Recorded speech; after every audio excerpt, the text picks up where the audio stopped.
kesempatannya pastinya deg-degan banget. Deg-degan banget tapi seneng juga, penasaran juga, belum pernah nonton filmnya.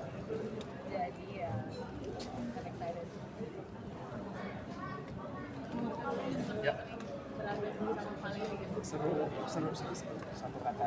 Ini satu kata, seru. Ya, jadi ini saya anggap sebagai satu proses yang menyenangkan ya untuk bisa ada di project ini bersama yang pastinya jajaran produser, salah satunya Om DT, kami disutradari juga oleh Mas Emil, dan bisa sama Marty juga, sama teman-teman cast yang lain. Itu sebuah blessing sih, sebuah kesempatan yang tidak bisa dilewatkan gitu aja gitu. Jadi ketika akhirnya ketemu sama Vel pertama kali, justru kita bukan ketemu di event ya, tapi ketemu pas workshop pertama ya, ketemu sama kamu pertama. Akhirnya benar-benar I wanted to know you, I wanted to get to know galeri in person tuh seperti apa gitu, sebelum akhirnya kita ngobrolin karakter. Awalnya di film sendiri seperti apa sih?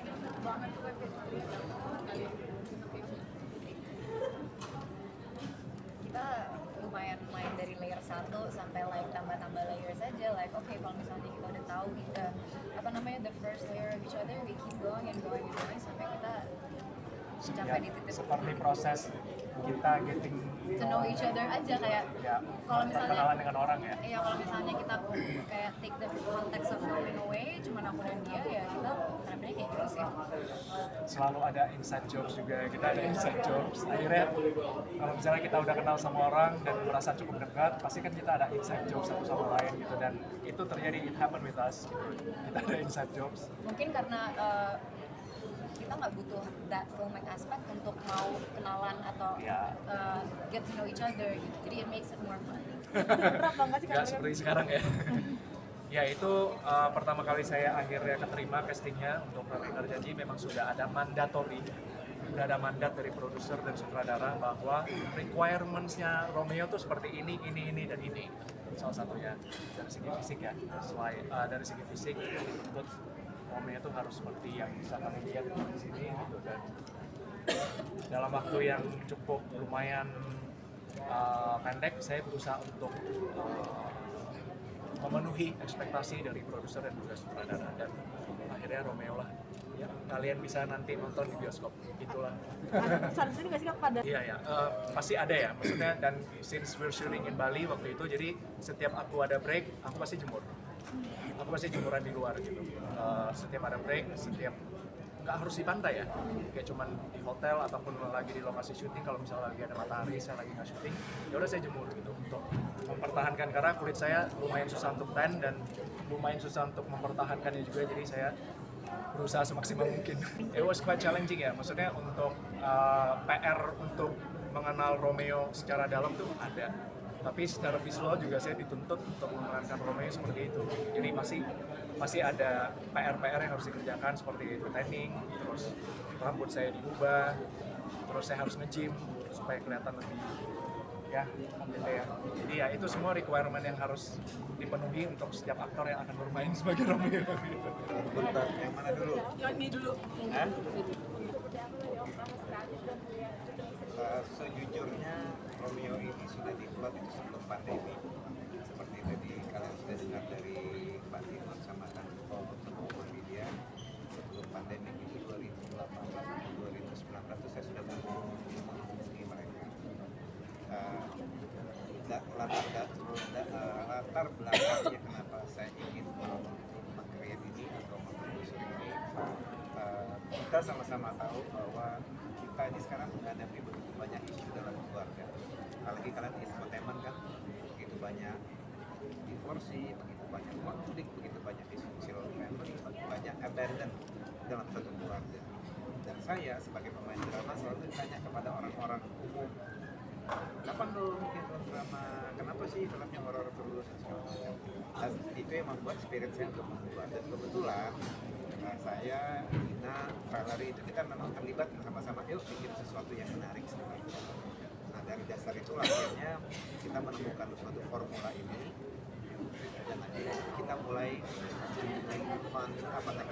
meneredon atau menyusunkan karakter masing-masing dari kelas ini. Dan memang dari waktu kita berdiskusi sama tim dari awal, profilnya Valerie ini sudah ada di situ, sudah dari situ. Yang menjadi challenging adalah Voice Romeo. Makanya judulnya itu bukan Agan yang Janji, adalah Romeo. Karena sebenarnya yang menjadi challenging ini adalah si Romeo-nya. Proses mencari Romeo nggak gampang, karena kalau kalian lihat sendiri tadi Morgan bermain sangat baik sekali.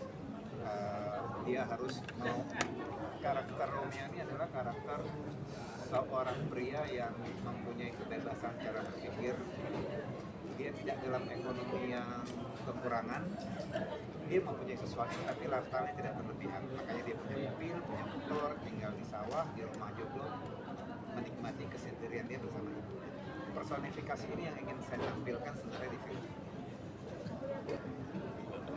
Tentunya senang, tapi semua proses setelah istilahnya proses redevelopment design, saya menyerahkan kepada Flor. Lebih banyak saya menitipkan atau menyerahkannya kepada Emil. Kenapa Emil? Kebetulan Emil sama Valerie itu sudah pernah bekerja bersama di di satu judul series di 2 season. Jadi akhirnya saya bilang kepada Emil, ini saya titipkan peran-peran penting ini di tangan Anda. Selebihnya saya serahkan kepada mereka. Silakan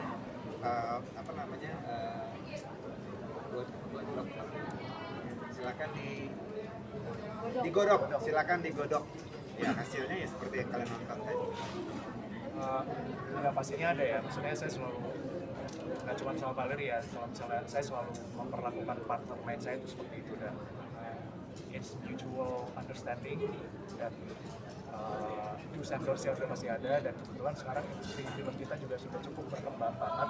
Sekarang udah banyak sekali intimacy coordinator, jadi itu penting sih untuk saling menyalahkan satu sama lain. Jadi nonton adegan intimate tadi. Oh, Senyum kalian?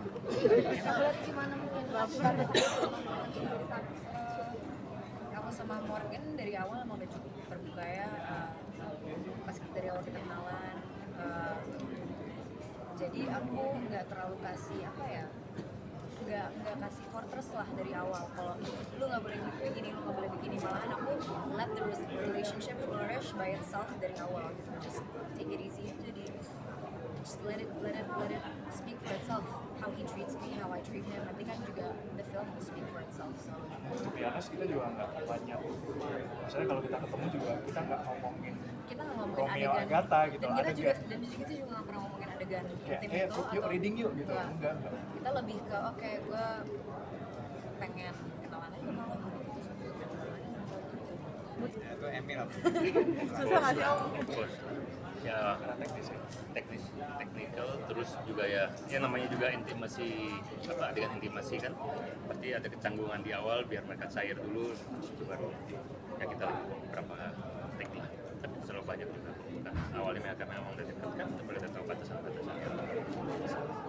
Jadi kita beli untuk bangun ya seperti bangun rumah, kita beli semen dulu, kita nyari kafling.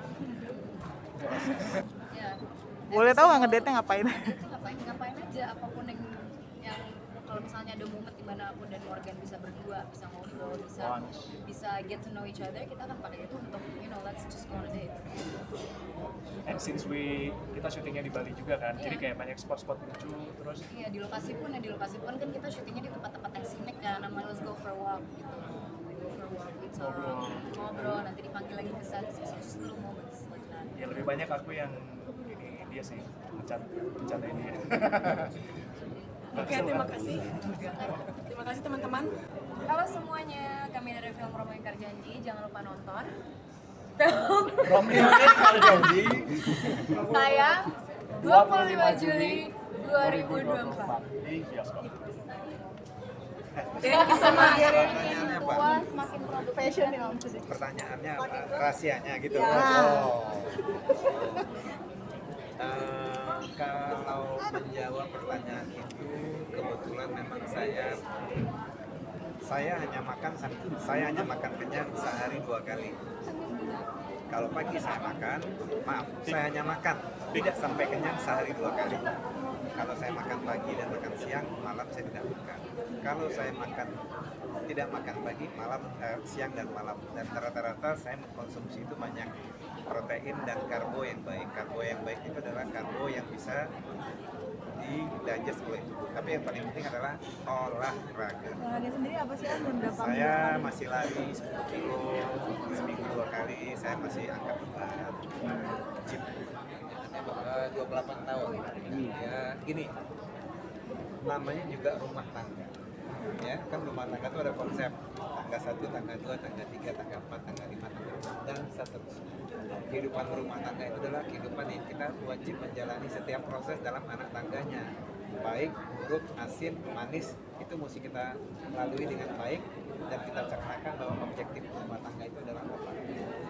Apakah ada rumah tangga yang sempurna? Jawabannya ada. Rumah tangga yang sempurna adalah rumah tangga yang selalu mencoba untuk belajar dari kesalahan. Jadi tidak ada yang 100%, pasti menuju kebaikan. Tinggal dalam setiap proses itu berhasil apa tidak itu tergantung dari pasangan. Mas ada juga dengan perawatan juga masih. Saya masih makan yang berminyak sekali-sekali. Kalau ada pisang goreng saya masih makan. Kalau ada nasi goreng saya masih makan. Cuman pada saat saya makan itu saya tidak menjadikan itu sebagai konsumsi saya sehari-hari.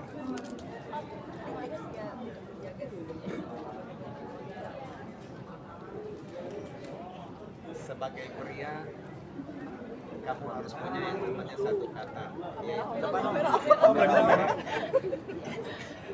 sebagai pria ya, pengalaman saya ya, kalau laki-laki itu kan hidup dengan yang namanya rasionalitas. Kalau kaum wanita atau perempuan itu kan hidup dengan yang namanya emosi. Memang didesain dari Tuhan. Jadi kalau mereka ngomel-ngomel, ya dimaklumi saja. Yang kedua, harus ada yang namanya pendewasaan diri. Dalam setiap proses pertengkaran dalam keluarga itu harus ada yang namanya pendewasaan diri dan saling mengkoreksi. Yang ketiga, yang sering orang lupa, kita wajib mendengarkan keluh kesah dari anggota keluarga kita. Sering brainstorming juga ya. Di keluarga kita lumayan cukup demokrasi, kita berbicara. Jadi harus siap. Misalnya anak mengkritik, ini mengkritik harus siap. Jadi kita tidak boleh mengatakan bahwa kalau rumah tangga tuh bapaknya selalu benar. Kalau di rumah tangga kita enggak, sama-sama kita melihat gini. Saya kasih fundamentalnya lagi ya. Namanya rumah tangga, rumah yang bertangga, proses naik. Ya dong, dari tangga 1, tangga 2, tangga 3, tangga 4. Kalau dia bilang 28 tahun ya belum. Itu kan masih saya belum 25 itu apa? Perak ya. Perak, belum gold, belum yang lain-lain. Ini masih berproses sampai sekarang. Keren ya. Laki ganteng nih Laki ganteng. Pertanyaan bagus. Saya tuh orang yang selalu menjaga badan. Setelah saya mentimbang-timbang, saya kan sudah saya tuh olahraga itu dari umur 15-16 tahun. Sekarang saya 54 tahun ini. Setelah saya berpikir secara rasionalitas, masa sih gue udah menjaga badan, jaga makan, masa sih gue tidak boleh sedikit upgrade lah, kurang lebih seperti itu. Setelah saya berpikir-pikir, why not? Setelah saya umur 54 tahun, saya sedikit mini fast. Apa yang berubah nih Om? Mini fast nggak ada yang Pertanyaan berubah. terakhir ya. Ya. Apa yang berubah sampai ke Korea nih yang kenapa Ya, Korea juga? nggak dirubah, cuma dikencangkan sedikit. Lahan. Enggak, mini facelift itu kan di sedikit ditarik. Ya baru muncul beberapa tahun ini pada saat saya menyadari bahwa saya tidak ingin menjadi awet muda, saya ingin menjadi terbaik di umur saya. Karena kita nggak mungkin, umur kan nggak mungkin mundur kan. Saya ingin menjadi yang terbaik di umur saya. Udah, saya pikir ya kenapa